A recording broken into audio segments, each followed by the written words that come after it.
Bienvenue, chers frères et sœurs, bien-aimés, à cette dernière réunion de l'année. Un moment simple, nous l'avons voulu simple, mais qui est fait de tout notre cœur, avec le groupe de louanges dans un premier temps, et puis ensuite avec le partage de la parole de Dieu. Nous terminons une année un peu, et même beaucoup particulière, une année difficile dans bien des domaines, mais nous voulons la terminer avec espérance, parce que lorsque une année meurt, elle laisse la place à une année nouvelle, où nous croyons que Dieu aura le contrôle de tout et saura la conduire. Ce qui est certain, c'est que les plans de l'adversaire sont déjà vaincus. Nous voulons simplement le voir dans la réalité, mais dans notre cœur, dans notre foi, nous savons que c'est à Dieu qu'appartient la victoire, et nous voulons véritablement vivre dans cette espérance, dans cette certitude. Alors laissons Jésus régner dans nos vies, permettons au Seigneur de prendre toute la place et il nous conduira dans sa victoire. Avant de laisser la place au groupe de louanges, nous allons prier tout simplement et demander à Dieu de nous bénir. Nous unissons nos cœurs, c'est un indispensable que d'unir nos cœurs et nous voulons le faire dès maintenant. Seigneur, nous te bénissons et nous te rendons grâce parce que pour ce dernier jour de l'année, nous savons que tu es là et que tu es à l'écoute de nos cœurs, de nos chants, de nos louanges, mais aussi de nos espérances. Tu es notre espoir. Il n'y en a pas d'autre comme toi. Et nous voulons compter sur toi pour que ce moment, que cette soirée soit une bénédiction que tu ajoutes à notre vie et que tu nous aides ainsi de passer d'une année à une autre. Merci de faire reposer et de faire abonder ton esprit sur nous et en nous afin que ce temps te glorifie, mais qu'il soit aussi un temps béni pour tous ceux qui y participent. À toi soit la gloire, au nom de Jésus. Amen.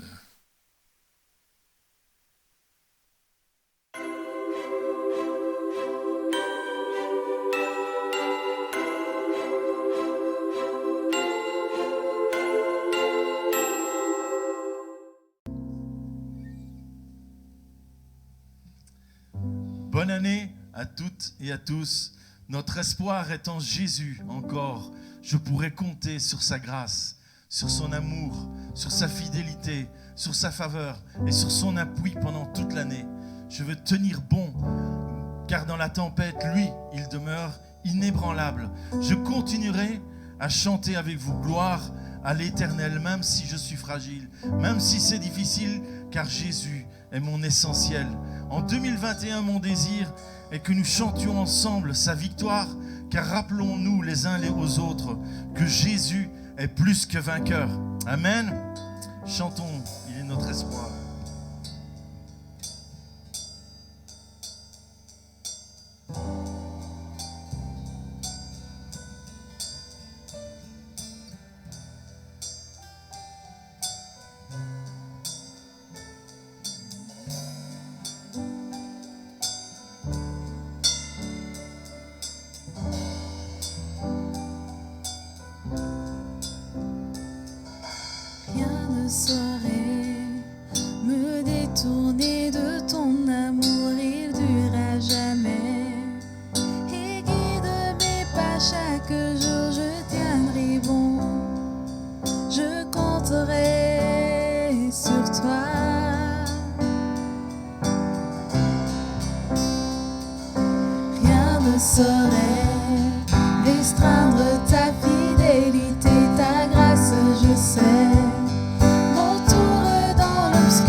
Je me confie en toi.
Je ne suivrai nulle autre voie. Je me confie ma vie sur toi. Tout mon espoir est établi sur ton amour et ta justice. Je ne suivrai nulle autre voie. Je me confie, m'appuie sur toi. Je tiendrai bon. Je compterai sur toi. Oh, oh, oh. Je tiendrai bon. Je compterai sur toi. Je tiendrai bon. Je compterai sur toi. Je tiendrai bon. Je compterai sur toi. Je tiendrai bon. Je compterai sur toi. Je tiendrai bon. Je compterai sur toi. Je tiendrai bon. Je compterai sur toi.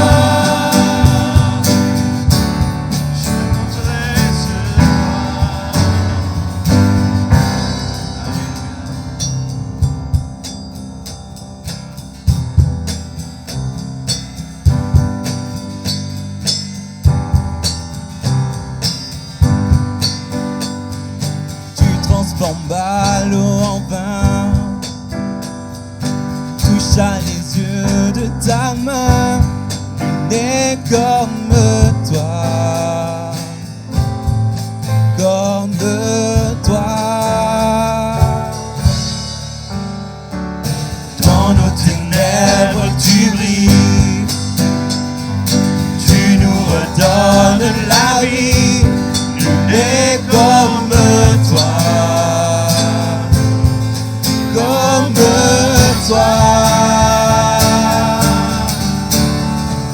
Dieu admirable, inébranlable, ton nom surpasse toute puissance. Dieu de miracles, incomparable, oh Dieu, oh Dieu. Dieu admirable, inébranlable, ton nom surpasse toute puissance. Dieu de miracles, incomparable, oh Dieu, oh Dieu.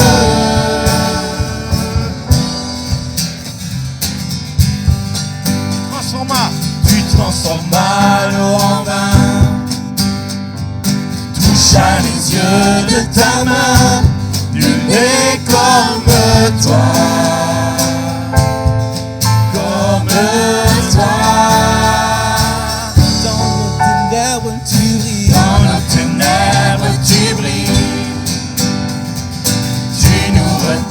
Donne la vie, nul n'est comme toi, incomparable, comme toi.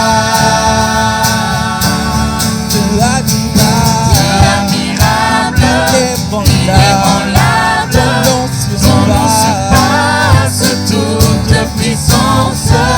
Dieu de miracles, incomparable, oh Dieu, oh Dieu.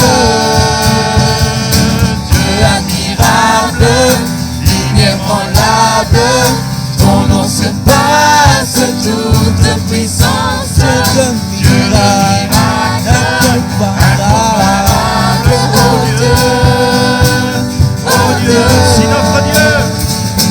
Si notre Dieu est pour nous, qui pourra nous arrêter? Et si Dieu est avec nous, qui sera contre nous?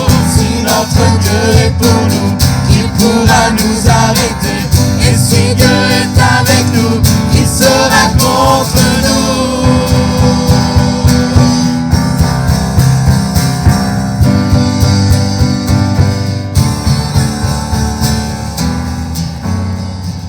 Dieu admirable, inébranlable, ton nom surpasse toute puissance. Dieu de miracles, incomparable, oh Dieu, oh Dieu. Dernière fois, de tout notre cœur. Dieu admirable,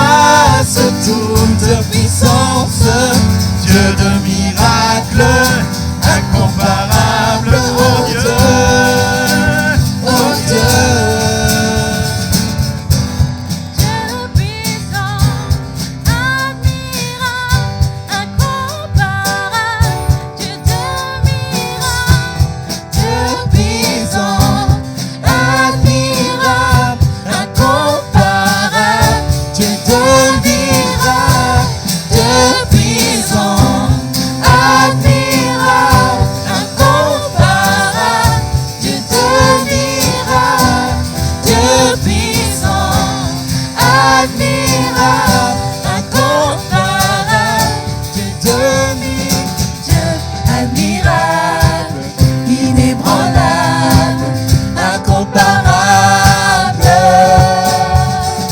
Dieu admirable, inébranlable, incomparable, Dieu admirable, inébranlable, incomparable, Dieu admirable, inébranlable, incomparable.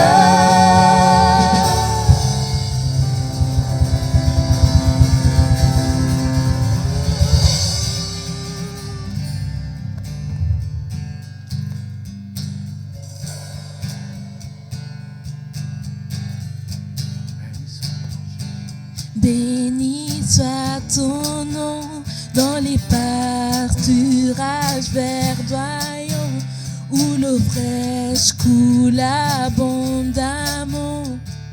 Béni soit ton nom. Béni soit ton nom quand je marche dans un lieu désert, quand je suis dans l'adversité. Béni soit ton nom. Pour chacune de tes bénédictions, je te louerai.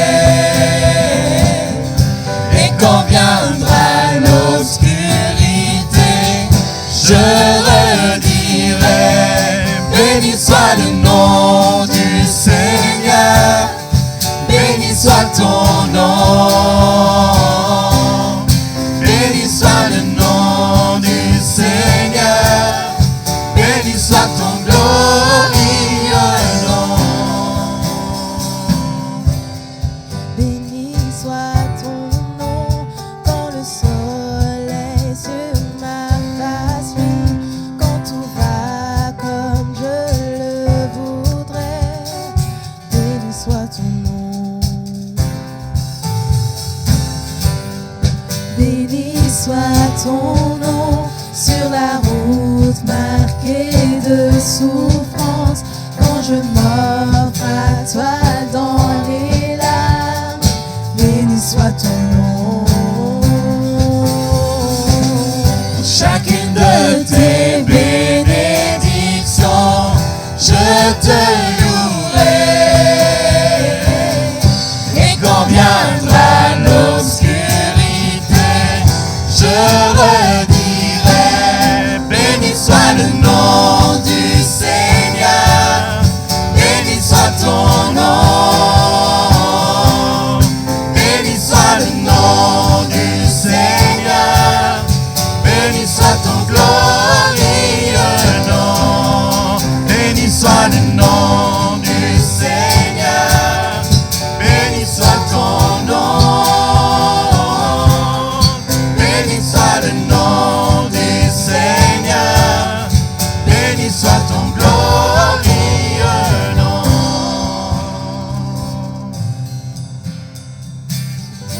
Et tu reprends, tu donnes et tu reprends. Mon cœur choisit de dire, béni soit ton nom. Tu donnes et tu reprends, tu donnes et tu reprends. Mon cœur choisit de dire, béni soit ton nom.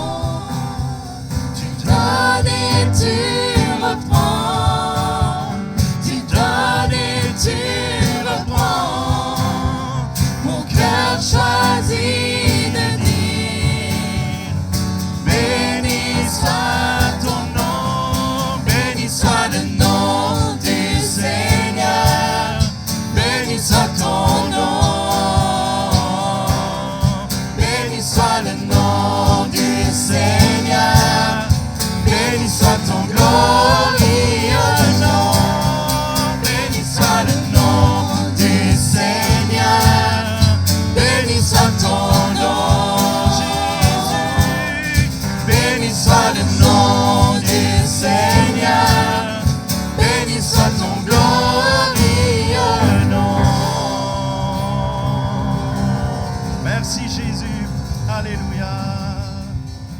maintenant, Seigneur Jésus.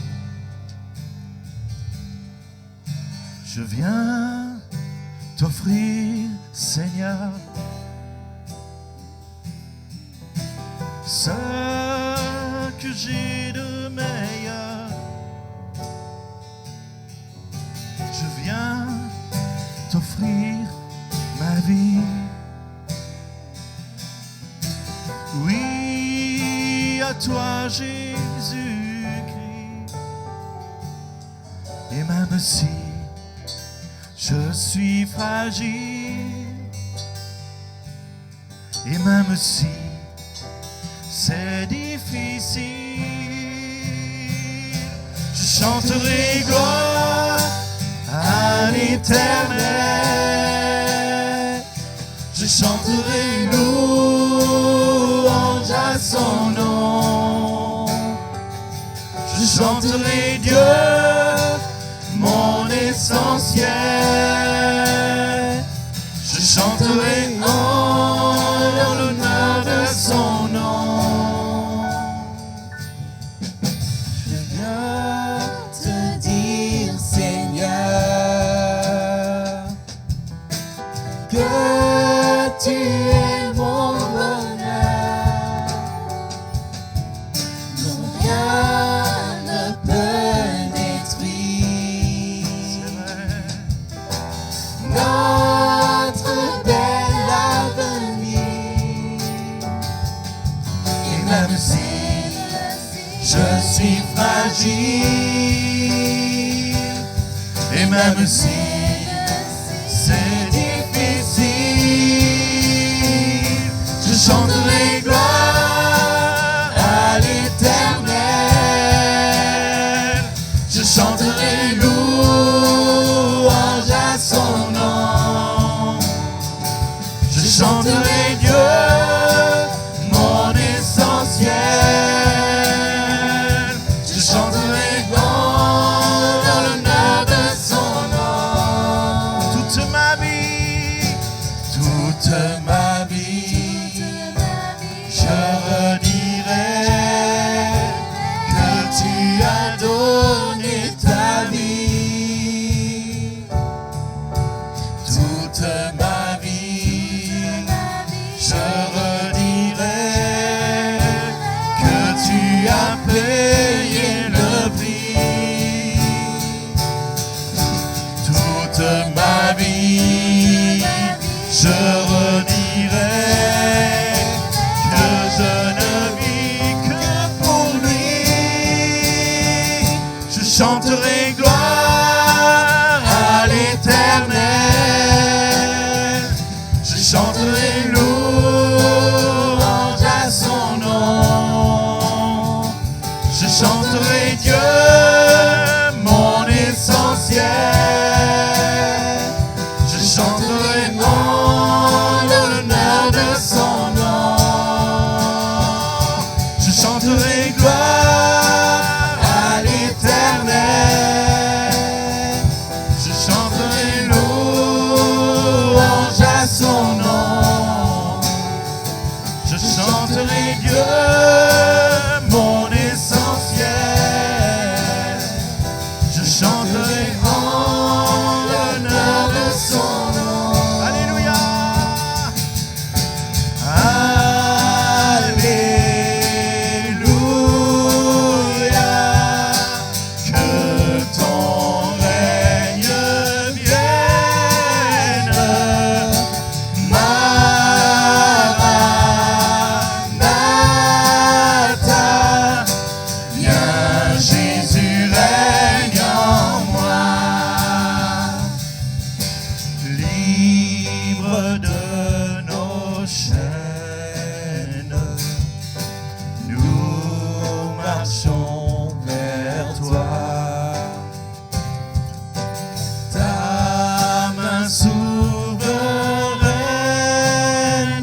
cherchons sa face au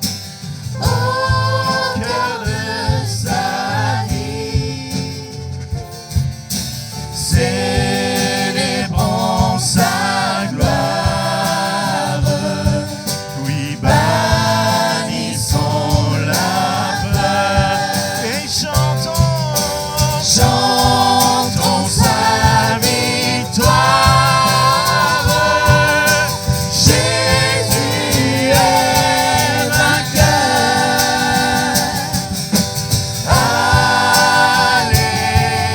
Alléluia. Que ton règne vienne. Maranatha. Viens Jésus, règne en moi.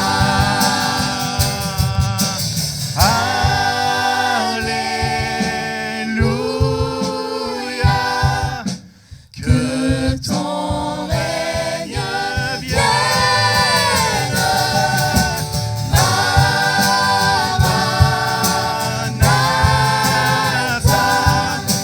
Viens Jésus, règne en moi.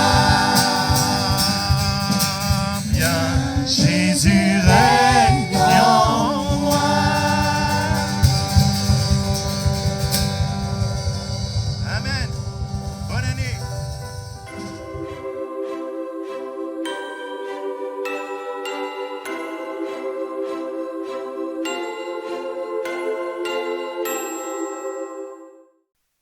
Voilà, c'est le moment que nous partagions une pensée qui est venue sur mon cœur, mais forcément qui a un attrait avec cette année qui vient, dans quelques heures.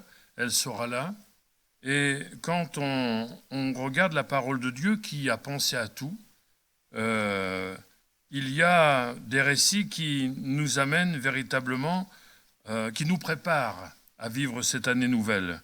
Et je crois que la volonté de Dieu, c'est que l'année nouvelle qui vient soit véritablement différente de celle-ci et que nous vivions un miracle. Et j'aimerais que nous parlions justement des conditions pour vivre un miracle l'année prochaine. Il y a dans tous les domaines de la vie chrétienne la part de Dieu et aussi la nôtre. Et je dirais que la nôtre est aussi indispensable que celle de Dieu, puisque le Seigneur ne veut pas nous rendre simplement assistants de son œuvre, mais il veut que nous soyons participants de son œuvre. Alors que le Seigneur nous aide, nous savons qu'il ne suffit pas de proclamer une vérité, il ne suffit pas de proclamer une promesse pour qu'elle arrive. On sait que ça, c'est une nouvelle doctrine qui existe depuis des années. On nous dit, il suffit de proclamer, ça arrive, mais la parole de Dieu nous dit tout à fait le contraire, qu'il nous faut agir, que c'est aussi par notre comportement et nos actions que nous allons permettre au Seigneur de se glorifier. Avant d'aller dans cette pensée, j'aimerais introduire cette méditation avec une lecture dans le psaume 25 et au verset 14. Le psaume 25, verset 14.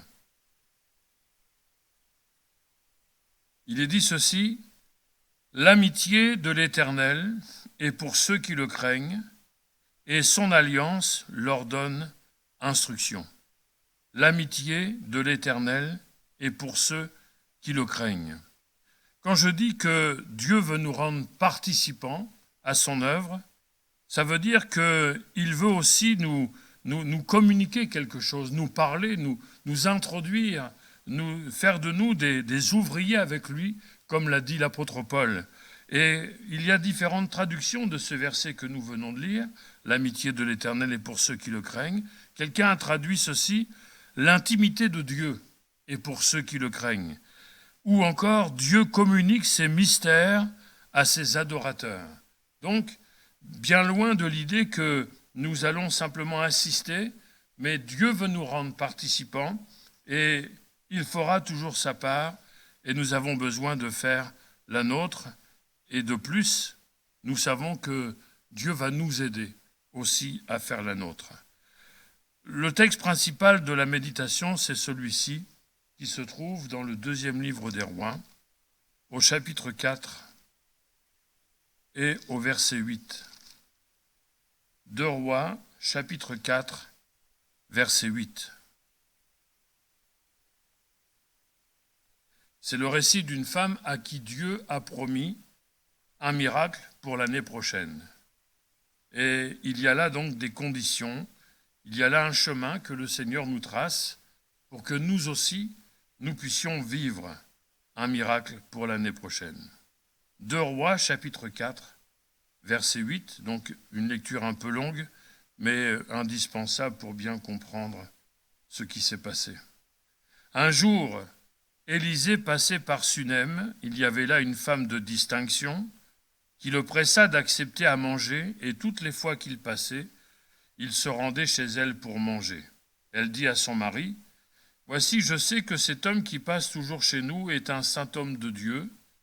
Faisons une petite chambre haute avec des murs, et mettons-y pour lui un lit, une table, un siège et un chandelier, afin qu'il s'y retire quand il viendra chez nous. » Élisée, étant revenu à Sunem, se retira dans la chambre haute et y coucha.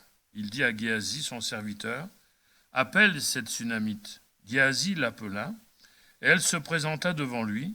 Et Élisée dit à Géasi, « Dis-lui, voici, tu nous as montré tout cet empressement, que peut-on faire pour toi? Faut-il parler pour toi au roi ou au chef de l'armée ?» Elle répondit, « J'habite au milieu de mon peuple. » Et il dit, « Que faire pour elle ?» Géasi répondit, « Mais elle n'a point de fils et son mari est vieux. » Et il dit, « Appelle-la. » Géasi l'appela, et elle se présenta à la porte. Élisée lui dit, « À cette même époque, l'année prochaine, tu embrasseras un fils. » Et elle dit, « Non, mon Seigneur, homme de Dieu, ne trompe pas ta servante. » Cette femme devint enceinte, et elle enfanta un fils à la même époque l'année suivante, comme Élisée le lui avait dit. L'enfant grandit, et un jour qu'il était allé trouver son père vers les moissonneurs, il dit à son père, « Ma tête, ma tête !» Le père dit à son serviteur, « Porte-le à sa mère. » Le serviteur l'emporta et l'amena à sa mère, et l'enfant resta sur les genoux de sa mère jusqu'à midi, puis il mourut. Elle monta, le coucha sur le lit de l'homme de Dieu, ferma la porte sur lui et sortit. Elle appela son mari et dit, « Envoie-moi, je te prie, un des serviteurs et une des ânesses. Je veux aller en hâte vers l'homme de Dieu, et je reviendrai. » Et il dit, « Pourquoi veux-tu aller aujourd'hui vers lui? Ce n'est ni nouvelle lune, ni sabbat. » Elle répondit, « Tout va bien. » Puis elle scella l'ânesse et dit à son serviteur, « Mène et pars, ne m'arrête pas en route, sans que je te le dise. » Elle partit donc et se rendit vers l'homme de Dieu sur la montagne du Carmel. L'homme de Dieu, l'ayant aperçu de loin, dit à Géasi son serviteur, « Voici cette Sunamite. Maintenant cours donc à sa rencontre et dis-lui, te portes-tu bien? Ton mari et ton enfant se portent-ils bien? » Elle répondit, « Bien. » Et dès qu'elle fut arrivée auprès de l'homme de Dieu sur la montagne, elle embrassa ses pieds. Géasi s'approcha pour la repousser, mais l'homme de Dieu dit, « Laisse-la, car son âme est dans l'amertume, et l'Éternel me l'a cachée et ne me l'a point fait connaître. » Alors elle dit, « Ai-je demandé un fils à mon Seigneur? N'ai-je pas dit, ne me trompe pas? » Et Élisée dit à Géasi, « Saint-Hérin, prends mon bâton dans ta main et pars. Si tu rencontres quelqu'un, ne le salue pas, et si quelqu'un te salue, ne lui réponds pas. Tu mettras mon bâton sur le visage de l'enfant. » La mère de l'enfant dit, « L'Éternel est vivant et ton âme est vivante, je ne te quitterai point. » Et il se leva et la suivit. Géasi les avait devancés, et il avait mis le bâton sur le visage de l'enfant, mais il n'y eut ni voix ni signe d'attention. Il s'en retourna à la rencontre d'Élisée, et lui rapporta la chose en disant, « L'enfant n'est pas réveillé. » Lorsqu'Élisée arriva dans la maison, voici l'enfant était mort, couché sur son lit. Élisée entra et ferma la porte sur eux deux, et il pria l'Éternel. Il monta et se coucha sur l'enfant. Il mit sa bouche sur sa bouche, ses yeux sur ses yeux, ses mains sur ses mains, et il s'étendit sur lui, et la chair de l'enfant se réchauffa. Élisée s'éloigna, alla çà et là par la maison, puis remonta et s'étendit sur l'enfant. Et l'enfant éternua 7 fois, et il ouvrit les yeux.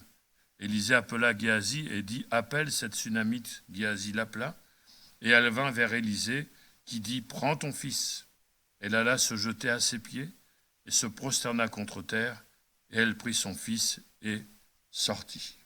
Voilà un récit peu banal qui nous montre bien des choses concernant l'œuvre de Dieu, qui nous révèle des choses concernant l'œuvre de Dieu et qui nous parle aussi des qualités spirituelles qui ont permis à cette femme, appelée la Sunamite, on connaît son origine mais pas son nom, mais qui révèle donc les qualités spirituelles de cette femme qui lui ont permis de vivre un miracle. La première de ces qualités, c'est que cette femme s'est d'abord mise, sans aucune arrière-pensée, au service de l'homme de Dieu. Il est dit que c'était une femme de distinction.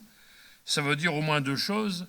Ça veut dire que d'une part, elle avait les moyens, elle avait des biens, mais elle n'avait pas simplement des biens, elle avait aussi des qualités spirituelles qui lui ont permis de mettre au service de Dieu ses biens. Parfois, nous sommes peut-être à l'aise sur le plan financier, mais la question que nous pouvons nous poser, c'est quelle part à l'œuvre de Dieu dans notre budget que nous faisons tous les mois.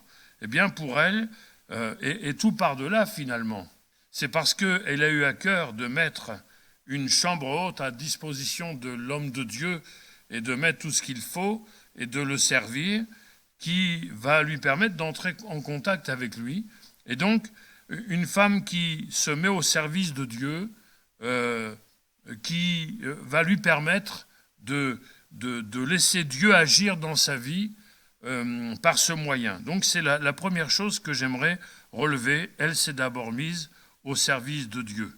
Servir le Seigneur peut nous conduire à un miracle, à la bénédiction. Ensuite, il nous est parlé de ses bonnes motivations pour servir Dieu. Puisque une fois qu'elle a fait du bien à l'homme de Dieu, à chaque fois qu'il revenait par là, elle l'accueillait. À un moment donné, Élisée, qui ne considérait pas que tout lui était dû, va lui dire, mais elle s'est montrée tellement généreuse, elle a montré tellement d'empressement, qu'est-ce qu'on pourrait faire? Donc il lui dit même, qu'est-ce qu'on peut faire pour toi? Est-ce qu'on parle de toi au roi? Est-ce qu'on parle de toi au chef de l'armée? Et elle va répondre, simplement, j'habite au milieu de mon peuple. Donc ça veut dire qu'elle ne va rien demander pour elle. Elle sert Dieu d'une manière désintéressée. C'est pourtant une femme de distinction. Et quand Élisée lui pose la question, mais qu'est-ce que tu veux qu'on parle de toi au roi? Donc ça voulait dire, est-ce que tu veux une place selon ton rang, selon ta distinction? Qu'est-ce que tu fais dans cette petite ville, dans cette petite maison? Certainement, certainement qu'on peut pourvoir pour toi une place bien meilleure qui convient à ton rang, mais finalement, elle dit, moi je ne veux rien. Je suis au milieu de mon peuple, ça veut dire qu'elle ne recherche pas les honneurs, elle est humble, elle ne veut pas être élevée, et de plus, elle aime son peuple, puisqu'elle va dire, j'habite au milieu de mon peuple. C'est-à-dire qu'elle ne regarde pas les autres comme en dessous d'elle, même si elle a un rang élevé, elle considère les autres du même rang qu'elle. Et il y a chez elle donc des motivations pour servir Dieu exemplaires que nous devons absolument rechercher pour nous-mêmes. D'ailleurs, c'est ce que Paul dit aux Philippiens, de regarder les autres comme étant au-dessus de nous-mêmes, entre autres. Ensuite, nous remarquons que pour vivre le miracle, il est nécessaire de prier les uns pour les autres. C'est ce que Géasi va faire, puisque Élisée va lui dire, mais alors qu'est-ce qu'on fait pour elle, puisqu'elle ne veut rien? Alors Géasi va simplement dire, elle n'a pas de fils et son mari est vieux. Bon, ça c'était pour le mari, mais elle n'a pas de fils. Et donc, c'est une forme de prière que Géasi va faire monter vers Élisée, c'est-à-dire vers l'homme de Dieu. Élisée est souvent appelé ici l'homme de Dieu, c'est-à-dire quelque part pour nous, il représente le Seigneur. C'est symbolique, bien sûr, mais il était le représentant, il était l'inspiré, celui par qui Dieu, par qui le Saint-Esprit agissait et parlait. Et Géasi formule une forme de prière. Il va discerner le besoin. Il avait un regard bienveillant sur la Sunamite et il avait constaté qu'elle n'avait pas d'enfant, elle n'avait pas de fils. Donc, c'est important que nous ayons ce regard les uns sur les autres, parce que par ce biais-là, c'est aussi, avec tous les autres points, un point important qui va conduire au miracle, l'intercession de Géasi. Ayons donc ce regard sur les uns sur les autres et prions secrètement peut-être pour notre frère et pour notre sœur, chez qui nous avons discerné un besoin. Il n'y a pas de petite prière et il n'y a pas de prière de gens sans importance. Parfois on pense que nous sommes trop insignifiants pour prier, que notre prière est trop petite. Mais finalement, c'est la prière qui fait de nous des gens importants aux yeux de Dieu. Et ce n'est pas parce que nous sommes ou parce que nous avons que notre prière va être efficace. C'est avec notre cœur.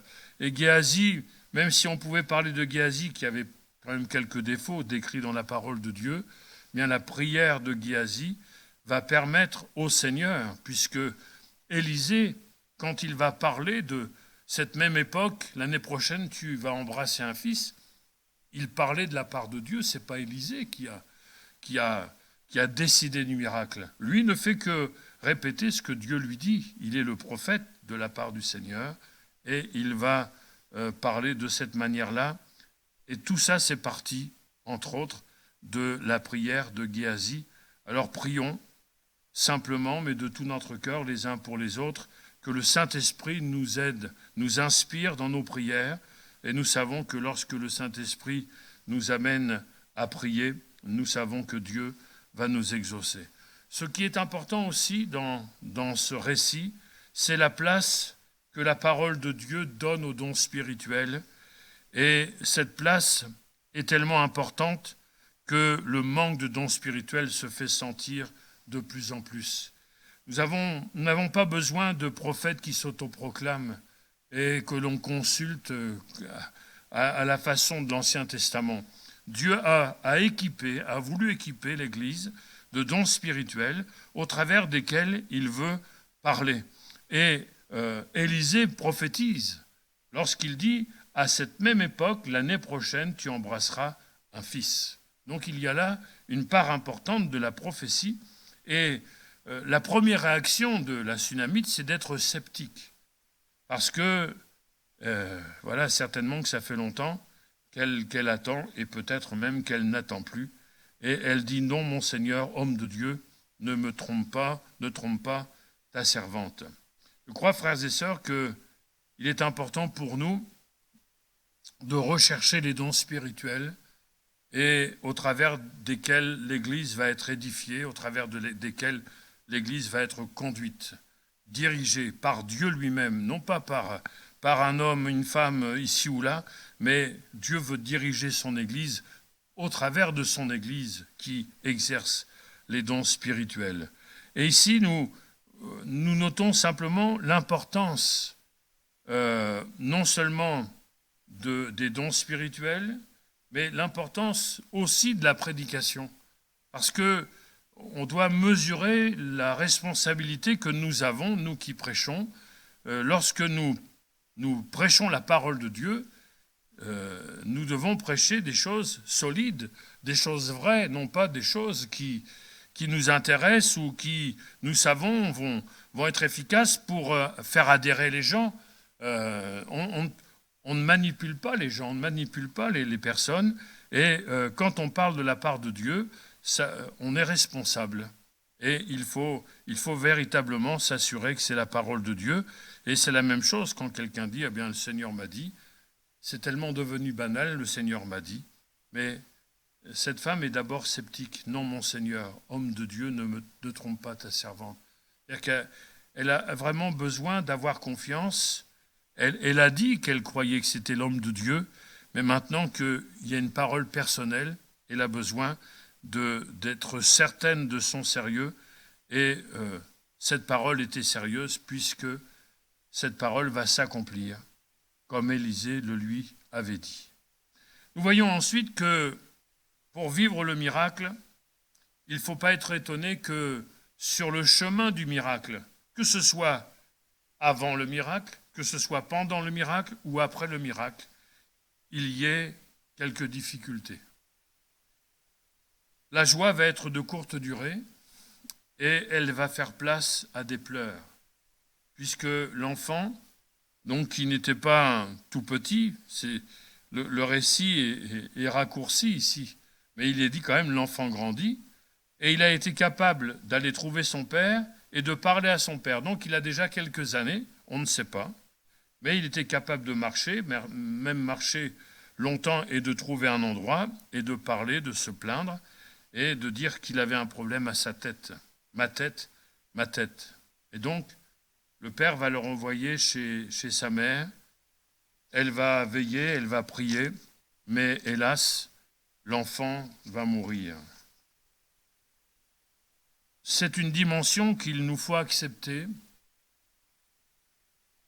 que quel que soit le moment du miracle, qu'il y ait forcément de l'opposition. Non pas forcément comme quelque chose de systématique, mais comme quelque chose d'éventuel. Ici, c'est très clair, Dieu a pourtant béni, Dieu a pourtant donné, et puis il y a le gros clash. Parfois, les clashs nous font perdre nos moyens. Les revers, les épreuves nous font perdre nos moyens. C'est-à-dire qu'on est capable, même si ce n'est pas notre intention, mais on est capable de tout remettre en question, parce que le chemin qui paraissait tracé, bien tracé, d'un seul coup est perturbé, bouché, barré par une difficulté. Mais ce qui est important, c'est que si Dieu n'épargne pas les croyants fidèles de l'épreuve, Dieu traverse la fournaise avec eux. Rappelons-nous que dans la fournaise, il y avait au départ 3 hommes qui ont été jetés, et d'un seul coup, il y en avait un 4e.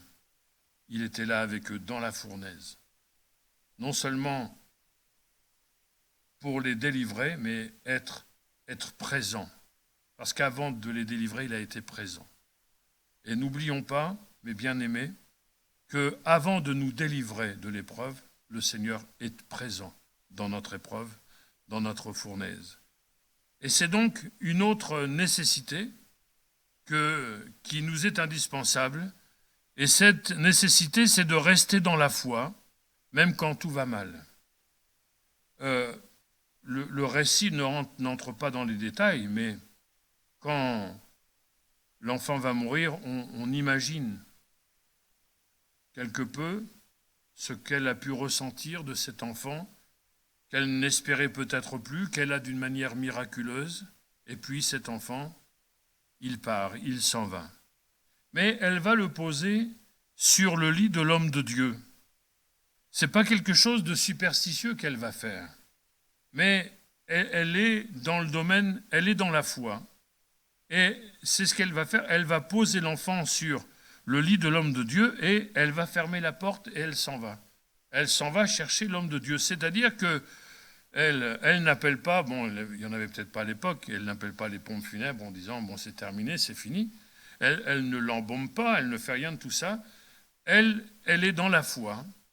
Je crois qu'elle doit être groggy par la nouvelle, mais elle demeure dans la foi. Et elle pose l'enfant sur le lit de l'homme de Dieu, c'est-à-dire qu'elle espère tout, même contre toute espérance. Ça nous rappelle la foi d'Abraham qui est mentionnée dans Romains chapitre 4. Et quand son mari lui pose des questions, elle dit tout va bien. Quand Élisée envoie Géasi lui poser des questions, elle dit ça va bien. Ça ne veut pas dire qu'elle nie l'évidence, mais ça veut dire qu'elle va bien malgré tout. Il est arrivé parfois qu'on puisse réfléchir quand on répond à quelqu'un qui nous pose la question « Comment tu vas ?» et quand on est dans la difficulté, on ne sait pas toujours ce qu'il faut répondre, mais je crois qu'il y a au moins 2 façons de répondre « ça va bien », soit que c'est en apparence, pour qu'on nous laisse tranquille, ou soit parce que c'est une réalité que nous vivons. Et malgré sa souffrance, elle va bien. Parce que elle est dans l'espérance. Elle n'est pas dans une naïveté teinte mélangée de crédulité, c'est-à-dire que devant une évidence, on peut même nier l'évidence, mais elle est toujours dans le registre de la foi.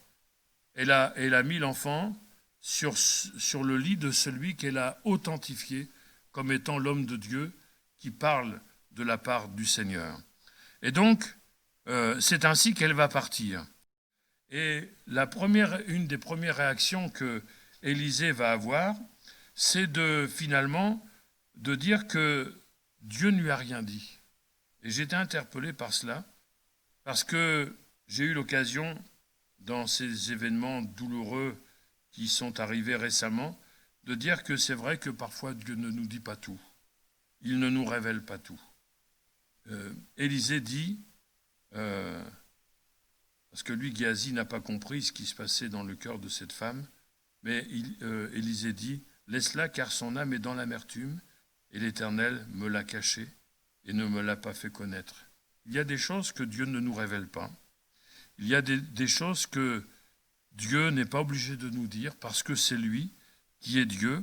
Et si cela arrive, c'est que nous devons rester dans le domaine de la foi et lui faire confiance, surtout lorsqu'on ne comprend pas ce qui nous arrive.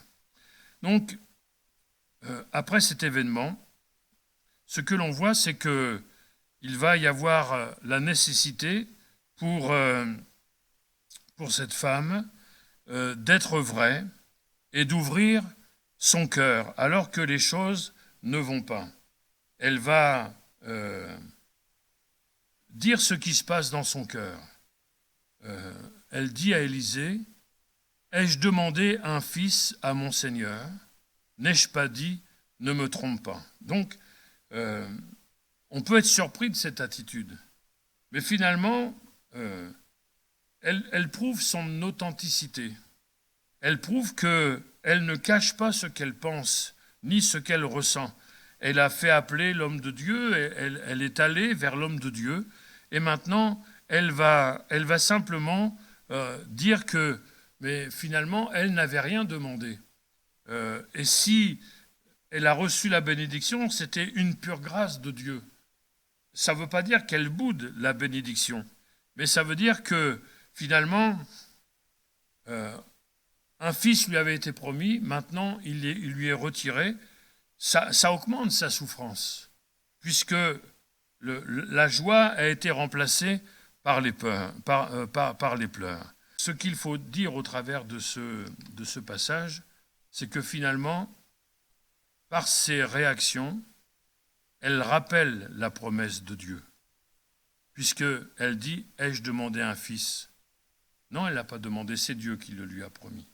Donc, au travers de sa réaction qui paraît négative, finalement, elle rappelle que c'est Dieu qui l'avait promis. Et c'est ce qui va enclencher la réaction d'Élisée.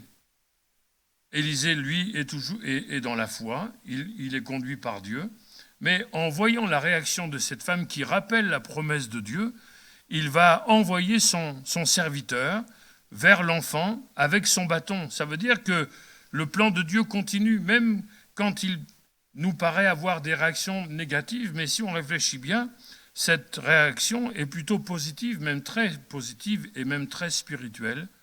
Elle rappelle la promesse de Dieu, et donc Élisée va aller dans ce sens également. Il est donc important, c'est encore une nécessité, d'avoir réellement à cœur le miracle.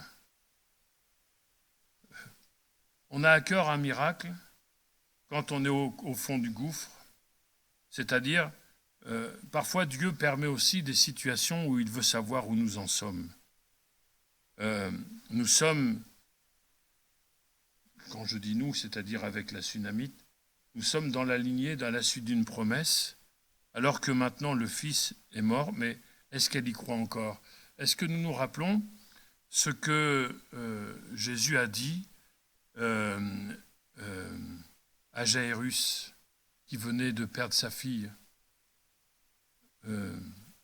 Des gens viennent de la maison de Jairus et disent à Jairus, laisse tomber, n'apportune plus le maître, ta fille, elle est morte. Et la Bible nous dit que Jésus, sans tenir compte de ces paroles, dit à Jairus, ne crains pas, crois seulement. Et Jairus a décidé de faire confiance. C'est-à-dire qu'il a eu à cœur vraiment ce miracle. Il n'a pas laissé tomber, comme cette femme n'a pas laissé tomber. Et ça va permettre à Élisée d'aller un peu plus loin. Elle ne s'est pas résignée, mais elle avait vraiment à cœur. Donc de ce fait, Élisée continue, et de ce fait, elle va persévérer aussi. Alors après, il y a ces détails, mais je crois avec vous qu'il n'y a jamais de détails sans importance, où il nous est dit que Élisée va donner son bâton à Géasi et qu'il va demander à Géasi de le poser sur le visage de l'enfant. Il ne va rien se passer. Pourquoi il ne s'est rien passé? Tout simplement déjà que la grâce n'était pas dans le bâton. Il y a parfois des gens qui ont une lecture, mais bien sûr dans le milieu inconverti, incroyant, qui disent « Oh, mais c'est un peu bizarre, votre truc, un bâton qui... » Non, ce n'est pas le bâton. Mais finalement, ici, cela nous montre l'importance de notre expérience avec Dieu pour vivre le miracle. Parce que c'était Géasi, mais c'était le bâton d'Élisée. Et le bâton d'Élisée nous parle de la marche qu'Élisée avait avec Dieu. C'est un bâton qui en avait vu beaucoup. C'est un bâton avec lequel Élisée avait appris de Dieu. Et on peut toujours se servir des expériences des autres, mais nous avons besoin de faire notre propre expérience. Et quand Géasi met le bâton sur le visage de l'enfant, il n'y a rien qui se passe. C'est parce que Géasi n'avait pas l'expérience d'Élisée. Et pour vivre le miracle, il faut grandir dans notre relation avec le Seigneur, faire des expériences avec le Seigneur. L'expérience de l'un, ce n'est pas l'expérience de l'autre. Les expériences sont personnelles. Parfois, des gens nous disent « Oui, mais fais ça parce que moi, je l'ai fait, puis j'ai été béni. » Mais ça ne veut rien dire. Je me souviendrai toujours, je pense, tant que ma tête sera solide, ça remonte, de cette expérience qu'avaient fait 2 Coréens qui avaient lu dans la Bible, et fort justement, qu'un jour, Jésus avait dit à Pierre, viens, c'est-à-dire sors de la barque et marche sur l'eau, et qui avait dit, eh bien Seigneur, comme tu as dit à Pierre de marcher sur l'eau, en ton nom, nous marchons sur l'eau. Ils sont sortis de la barque et ils sont morts noyés. Donc proclamer la parole de Dieu, ça ne veut rien dire. C'était une parole personnelle à Pierre. Et nous avons besoin de paroles personnelles. Nous avons besoin de faire nos expériences personnelles. Et donc, Géasi ne pouvait rien faire avec le bâton d'Élisée, puisque c'était l'expérience d'Élisée. Il est important pour nous de le comprendre, parce que quand Élisée va faire ce qu'il va faire, la Bible nous dit que le miracle va avoir lieu et que l'enfant va ressusciter par la puissance et l'amour, la grâce du Seigneur. Ensuite, il y a encore un petit détail qu'il faut souligner, parce que ce n'est pas souvent qu'il nous est dit que l'enfant éternua 7 fois et il ouvrit les yeux. Alors forcément, je me suis posé la question, pourquoi la parole de Dieu nous dit que l'enfant va éternuer 7 fois? C'est-à-dire que ça va être le premier signe de l'accomplissement de la promesse et de l'accomplissement du miracle. On aurait préféré qu'il se lève comme la fille de Jairus, à un moment donné, elle va se lever, etc. Et elle va même manger. Mais lui, son premier signe, c'est qu'il va éternuer. La première chose, c'est que ça prouve que son système nerveux était réactif. L'éternuement, c'est une réaction du système nerveux. Et rappelons-nous que l'enfant s'était plaint des maux de tête. Ça veut dire qu'il y avait quelque chose dans son cerveau qui avait produit quelque chose de terrible puisqu'il en était mort. Et on sait que l'éternuement permet de chasser des particules, voire des microbes du cerveau. C'est une réaction également. Et donc, ça veut dire que l'enfant, il va ressusciter en bonne santé.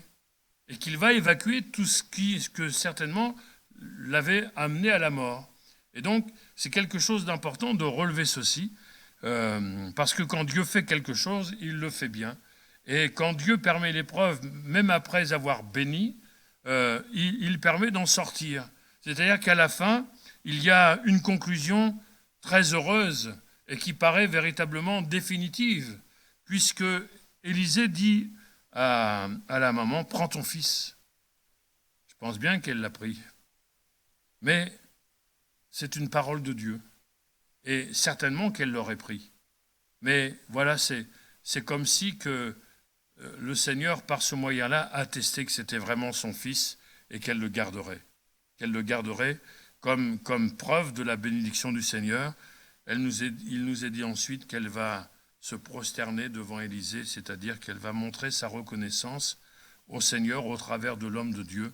Elle va prendre son fils et va s'en aller, c'est-à-dire que elle a bien expérimenté que quand Dieu donne quelque chose, il ne le reprend pas. Il ne bénit pas pour ensuite nous faire subir des choses. Et s'il nous promet un miracle pour l'année prochaine, ce ne sera pas pour le retirer. Et je crois, frères et sœurs, que si nous méditons encore ce récit, nous verrons que le Seigneur est toujours le même et que si nous entrons, nous aussi, pleinement dans ces conditions, ces nécessités pour vivre ce miracle, nous vivrons aussi des miracles. Mais c'est à nous de nous y attendre, d'y appliquer tout notre cœur et d'avoir foi dans le Seigneur pour qui rien n'est impossible. Voilà, prions le Seigneur pour qu'il bénisse sa parole et qu'elle soit véritablement vivante pour nous. Seigneur, merci pour ta grâce, merci pour tes bienfaits, merci pour ta parole, merci pour ce récit duquel nous avons essayé de retenir quelques enseignements pour nous permettre de vivre des temps meilleurs. Seigneur, quand tu parles, rien ne peut arrêter tes promesses. Quand tu agis, rien ne peut supplanter, rien ne peut remplacer ton action, rien ne peut s'y opposer. Nous te prions pour que les qualités spirituelles que nous avons découvertes chez cette Sunamite soient aussi dans notre vie, pour que non seulement nous nous attendions au miracle dont nous avons besoin, mais que l'année prochaine nous permette de vivre ces temps miraculeux que nous décrivent tes Écritures. Seigneur, donne-nous la détermination, donne-nous la fidélité, donne-nous la consécration, l'engagement, donne-nous le zèle, l'envie, Seigneur, la soif et la foi, qu'il y ait dans notre cœur cette ferveur d'esprit, pour que rien ne nous arrête, mais qu'au contraire, que tu bénisses l'Église, et que dans les foyers, que dans les maisons, et que dans nos rassemblements, nous vivions des temps bénis, des temps miraculeux, pour la gloire de ton nom. À toi soit la gloire, Seigneur, au nom de Jésus notre Sauveur. Amen. Amen.